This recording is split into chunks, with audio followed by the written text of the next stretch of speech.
I Love Black People Radio on HUR Voices, Sirius XM Channel 141. I Love Black People is more than a radio show. I Love Black People is a call from our ancestors to protect us from racial profiling all across the world. Go to iloveblackpeople.com and become a member today.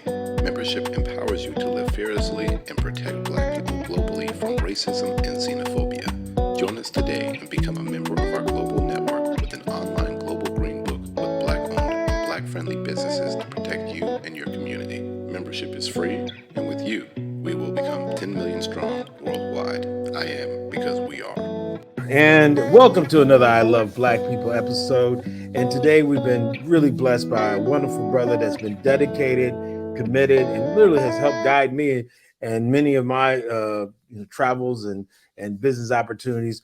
A good brother, a wonderful brother, brother Ralph Chevry, who's a businessman, a think tank, and a visionary. So with that being said, brother Ralph, thank you so much for joining us.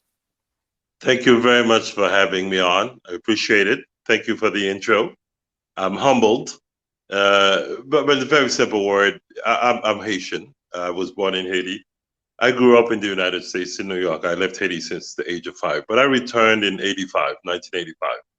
I always felt that there was something home and I needed to come back to Haiti. In 85, we had a lot of hope. It was at the time after the fall of the dictator, the Duvalier dictatorship. There was a lot of hope for Haitians that had left Haiti. We didn't leave Haiti because of financial issues. We left because of the political crisis. My family, they were pretty involved in business, and my father was a lawyer and a judge once. So we returned. I returned because I always felt that I wanted to go back home. There was something missing. A lot of hope back then. 85, the dictatorship had gone, and we felt that Haiti was headed towards democracy. But we had quickly realized that Haiti is a place that we can bring to democracy. We can't make it democratic. It's a long process. It took the U.S. until 35 years ago that the U.S. really started applying democracy. And for us, it's been really a few years because this is not in our culture. People don't understand Haiti. Haitians are African, and we're tribal people, and we're used to tribal chief, and that's a system that works for us. So democracy is a pretty abstract concept for us, at least democracy as seen by the Occidentals, okay? We have democracy. Actually, we have democracy in Africa, more democratic than many European countries and the United States as well. But when I'm talking about democracy, I'm talking democracy as seen by I would say the United States and the international community. So this is it. I returned to Haiti, joined the fight, invested. I was in manufacturing. I had a lot of. We were the youngest manufacturers in the Caribbean. My partner and me, my partner and I, in this case, we were the youngest manufacturers. We owned manufacturing. We had a lot of employees. We had 4 plants. We were doing sub-assembly and also manufacturing for big, well-known labels. And then, of course, there was the embargo under Clinton, and that shut us down. We lost 4,000 employees. Just turn off the switch on us, and that started it. Something that we started from scratch. We're not from wealthy families, so we had to they used to call us Sanford and Son because we'd go to these factories and we'd buy junk machines, sewing machines. We'd buy pieces here, pieces of there to all of these industrial centers. Now, we were young. It was more of a jovial thing, but they said, "Oh, he comes Sanford and Son." Well, these guys had said that when they came and saw our plant, they were impressed because we were the only plant that actually had linoleum tiles, and we had a very good manufacturing plant. We're doing a lot of work, and we did a lot better than most. But the embargo destroyed us. What kind of manufacturing? It's really sub-assembly. We became a manufacturer at a later date, just when it got shut down. We're manufacturing clothing, sportswear. We also worked at the time we worked for Sears, and we also had a small contract with Liz Claiborne. But what we did was we're sub-assembly. This is something that many people don't understand. Sub-assembly does not really create money. It really creates poor jobs. The real money is in manufacturing. When you sub-assembly very quickly, you sub-assemble a T-shirt, a dozen T-shirts, and you would charge $4 for a dozen T-shirts, right? But when you're a manufacturer, you're actually selling each T-shirt for $4. So the real money is manufacturing, getting the pieces, making it, and selling it directly. But when you sub-assemble, You only make the labor, and you really don't make a lot of money. So we realized that very young that, hey, sub-assembly, you had a lot of employees, but you were not making that much money. But you could actually manufacture, and with 1/4 of the staff, you could probably make 5 times more money. So what we did as we were developing, we actually bought the license to the band that you probably remember, the New Kids on the Block. That was our first experiment. We actually got the license. We were making the Kids on the Block t-shirts, and that's when the lights went out. So we couldn't manufacture, we couldn't buy fuel, we couldn't work. We lost all of our contracts and went bankrupt. That was my first bankruptcy. Well, not Wow. bankrupt in a legal sense. We Well, didn't no, have no, Chapter no, 11. no, no, We're no. broke. But yeah, but no. I think when I speak to entrepreneurs, if you've never pushed the envelope where there was problems with payroll or bankruptcy or financing, then you probably haven't done much big stuff, and you definitely haven't pushed it far. So I think, again, I definitely respect the journey, and I think the interface or the collision of the U.S. government policy, I think, is a apropos or a very interesting, way to segue into where we are now and some of the things that's going on in Haiti as we see it, again in the headlines. How do you see from the Clinton, embargo on Haitian products to now, what was that, maybe like 92, or when was that? It was, I think, around 92. Yes, exactly. Around 92, 91, 92. Yeah, around then. Yeah. Okay, It's a so long time ago. yeah, fast forward. I know. Look, we're not getting younger. So fast forward to and there's been invasions, there's been abductions and kidnappings of presidents. Like, there's really, I mean, this story. Help me with this. I always hear people bring up the relationship with history between Haiti and the Dominican Republic, Haiti and the United States, and I'm not saying that there is an importance of history, but I think some of the current policies and the impacts of those may weigh more, or is it a mix? I mean, what are your thoughts about that? Because sometimes when I talk to people, they don't even know the history. Like, the schools aren't that good, and when I talk to many people, Americans, Dominicans, or even Haitians, their understanding of the history is not as, the history doesn't impact them as strongly as what's happening right now. So, kind of, can you help us unwind all that?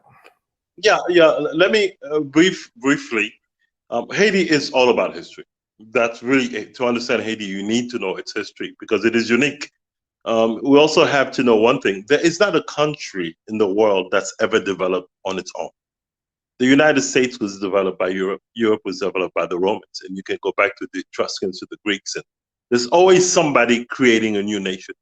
Haiti is the only country not only wasn't developed by anyone, but everyone was against it.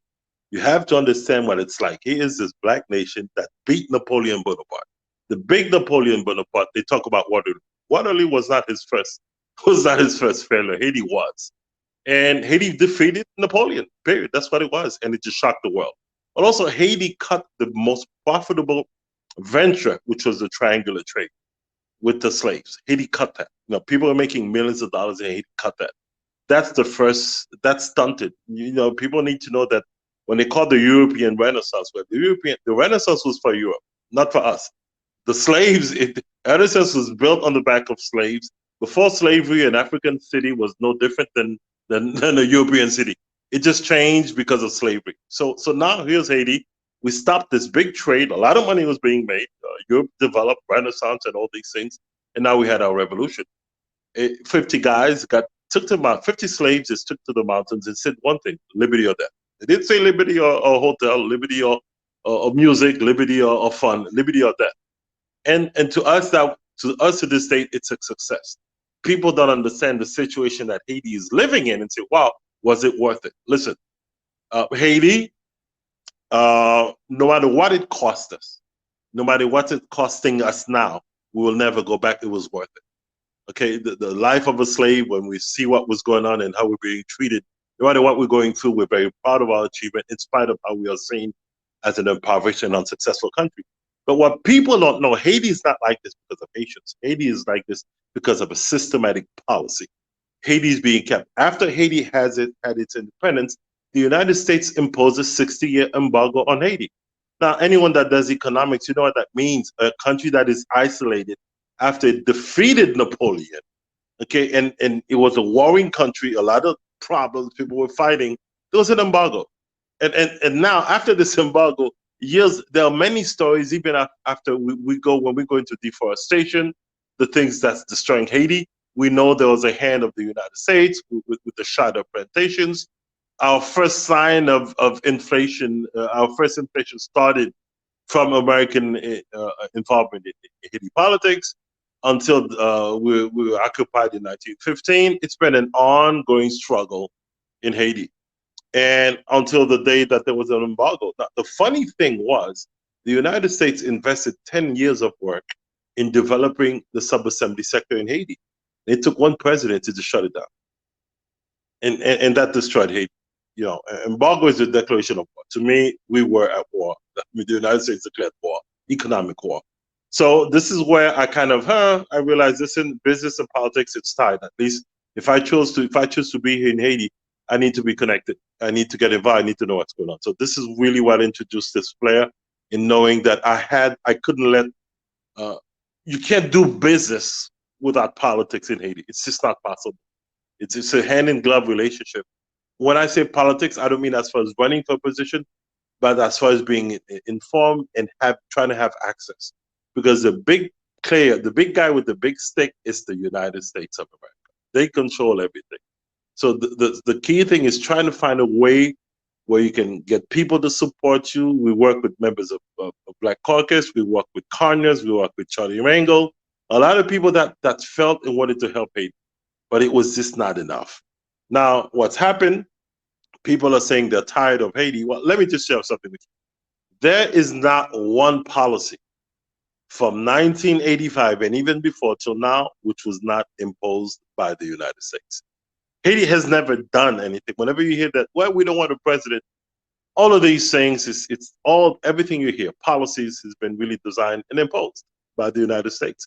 I would say the international community. Now, right now, the situation is as such. A president was killed after this guy. I live a few blocks away. I could hear. By the way, when this thing was going on, I woke up. I was awake. I heard it all. I heard the shootings. I heard explosions. I heard everything from beginning to the end. And even the stories I'm hearing that correspond to what I heard that night, because I was not dreaming. I was awake. So we still don't understand how the president was assassinated. It doesn't make any sense. I mean, not even a dog was not shot. No one was shot. No one was killed except for the president. That doesn't make sense. Now, I'll be honest with you. This was not my favorite president. He was as crooked as anybody else. We didn't like him because he was the Martelly guy. They were doing bad things, and we understand that. They were not running the country properly. But in spite of it, he was the president of Haiti. And the way he was killed is kind of an embarrassment. There was not even a dog barked. You know, I don't get it. So he was assassinated. Now, he appointed a prime minister before his death, but constitutionally, when a president appoints a prime minister, he needs to be approved by the Senate. But guess what? We didn't have a Senate. We don't have a Congress. And at that time, to this day in Haiti, we only have 7 elected officials or 13 million people. We don't have a justice. The judicial system is not functioning. We don't have a Supreme Court. There's no Senate, no Congress.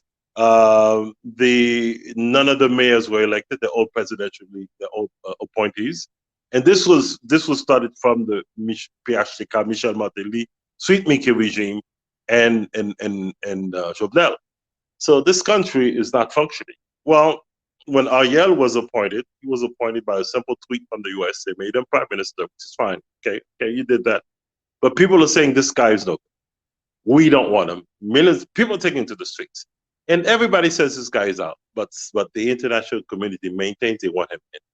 The only person who wants the prime minister of Haiti in power is the international community. And probably his friends in the prime minister's house. No Haitians want him. He's failed. He doesn't do anything. You can just imagine, here is a country that has gone to 30% inflation. Now, we can honestly say that this is hyperinflation. And guess what? While you're having this in hyperinflation, there are no jobs. So what do you have? You have stagflation, which is the perfect storm for explosive economy. And while all this is happening, they raise the price of fuel at 120%. Okay, so Wow. you ask yourself, wait a second, yeah, while all this is happening, with the inflation, no jobs, and guess what? We also have cholera, which was brought in by the United Nations. So you have cholera, you have a moribund administration. We don't have a justice system. In Haiti, we have 13 million people. We only have we're supposed to have about 14,000 police, but according to the stats, we only have 6,000 that are working. Okay, now 30 million people, 6,000. In the Dominican Republic, you have this about the same amount, the same population, with 150,000 police forces, including the military. In Haiti, we only have 6,000, and the 6,000, they're underpaid, they're understaffed. So you can just imagine what kind of a scenario we're living. So this is hell on wheels, really. It's a very difficult situation we're living. So now, what we have decided to do, we've realized that the United States, in particular, does not. We ask the U.S., do you have a policy? Is there such a thing as policy towards Haiti? Every country has a policy. They have a policy for countries that are friends and countries that are enemies. If I'm a friend, there are certain things you can't do to me.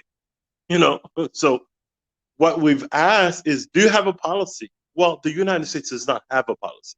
By the way, Haiti is the only place in the Caribbean that has a desk in the State Department. The State Department has a Haiti desk. No other country, Jamaica, no other country has it, except for Haiti, by the way. So we have our own desk at the State Department. Okay, lots of good that's done us. But what it is, for example, with Donald Trump. Donald Trump wanted the president then President Jovenel, to vote against Maduro in Venezuela because the United States had problems with Maduro.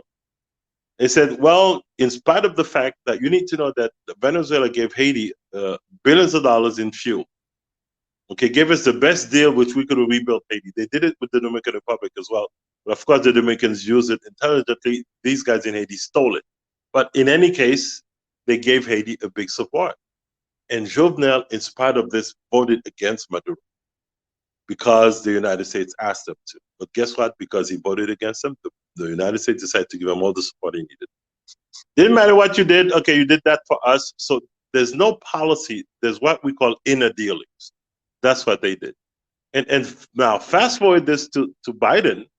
Biden, when he had all these Haitians in Texas, on the Rio Grande, where he was making a big deal. Well, when the prime minister went to the Summit of the Americas, which they had in California, he agreed to take these refugees back, which was about 25,000. And because of that, Biden decided, okay, man, you're my man, we support you. We don't care what people say. We don't care what's happening. We're supporting. So what is happening? We've realized that there's no policy. It's inner dealings. If you do for me, I'll support you no matter what. So this is what explains why the prime minister, as it is here. Now, we've lobbied, we've tried to see if they can let go of him, but they refuse. In light of this, we decided to say, listen, okay, guys, we can't fight you. You guys decide you want him. We're going to propose something, a type of government where he can be in there, but we need our people in there. We need honest people, qualified people that can do things. Well, that's where we are right now. We're trying to lobby, trying to see if we can have some sort of coexistence because we have no choice. We've done everything we could to get to leave. A lot of lives were lost. A lot of people lost businesses. The country's bankrupt. A lot of people are bankrupt. In spite of this, the United States, the international community, they're remaining steadfast for their support for our yellow. So we, at this point, are trying to negotiate. By the way, they just appointed Senator Chris Dodd. I don't know if you remember Christopher Dodd from Connecticut as a new special envoy to Haiti. So he was just appointed yesterday. So we're going back to the drawing board, trying to see. Listen, you guys, whatever you want, this is bad. Haiti, you can't go out anymore. I haven't been out for 3 months. I'm in my house. You don't go out. You can't. The gangs are patrolling all the streets. They control everything. You can't go out. They can kidnap anybody at will. They have more weapons than the police. And the police that are there, the police also corrupt. Many of them are tied to gangs. It's a very difficult situation. Right now, there's a big debate about how can we fight the gangs. The police can't. So there's a debate about bringing in foreign forces, but we agree that we've gotten to the point when we know they put us in a situation where we have no choice because now we're worried about our lives and about children, but we do need some sort of support. But we're trying to fight to see how it can be less boots on the ground with more technology like drones and those kinds of things, with intelligence, with AI types of technology that we're looking for to help us with the gang situation. But we don't want to see boots in Haiti. We've had it. It never worked. We had the UN here for what, 13 how many years? Never worked. They came here. We have a lot of babies, mixed babies from Nepalese, and everybody not being taken care of. And we have cholera. They left at that for sure. That was a lot that they left us, but left with nothing. When they left, they didn't leave one tank, no one helicopter, nothing to help us. And to boot, the United States has a weapons embargo against our military. So the gangs can bring guns, but our military cannot.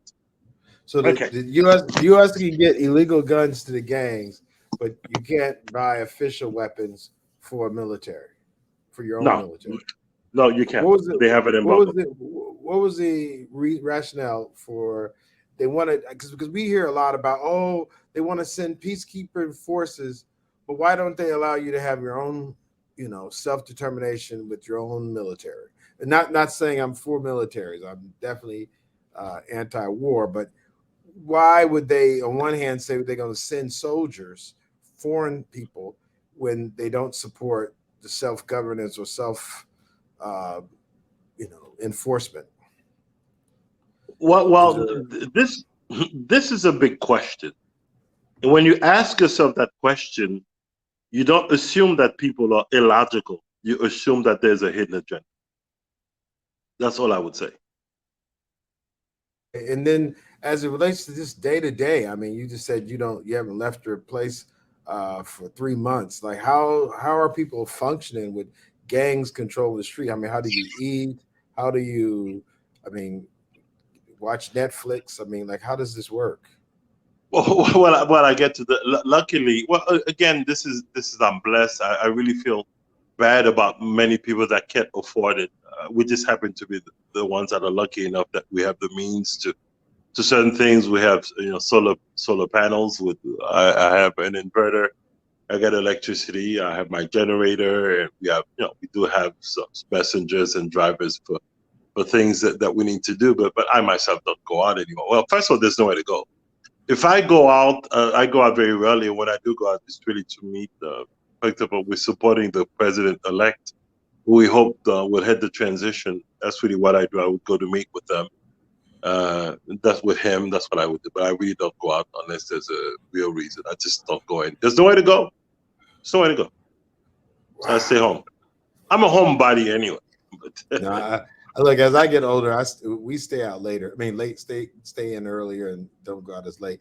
How about the relationship with the diaspora? I mean, what's that look like as the Haitian diaspora? The folks who are on the ground, as well as, and I say diaspora, we as Black people aren't monolithic, so I definitely wouldn't say Haitians people are monolithic. What are some of the things that has to be managed in that greater diaspora?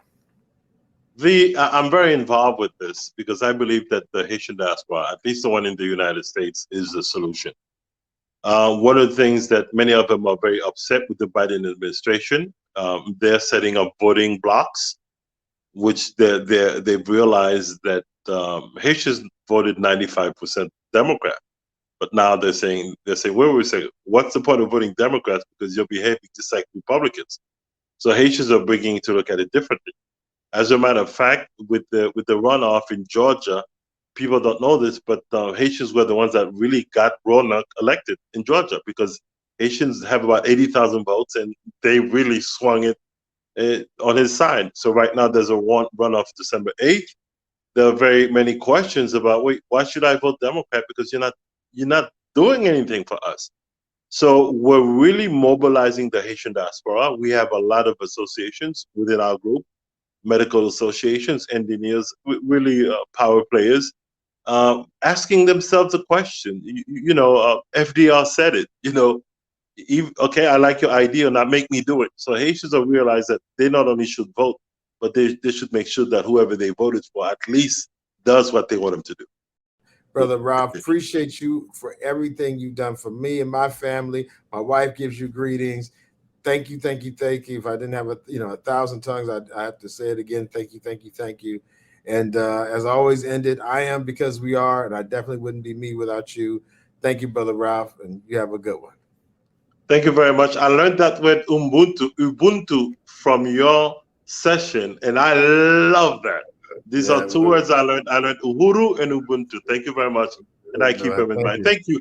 We want to talk about your business as well when you have a chance. It's very important. We'd like to exchange something with you with the motorcycles. I know it's business, but I take this opportunity because we're trying to develop things with the poor Haitians in the DR as well. We'd like to discuss that, how we can help them there with what you're doing. No, awesome. Thank you, good brother. Thank you very much. Have a good. This is I Love Black People Radio on HUR Voices, Sirius XM, channel 141. I Love Black People is more than a radio show. I Love Black People is a call from our ancestors to protect us from racial profiling all across the world. Go to iloveblackpeople.com and become a member today.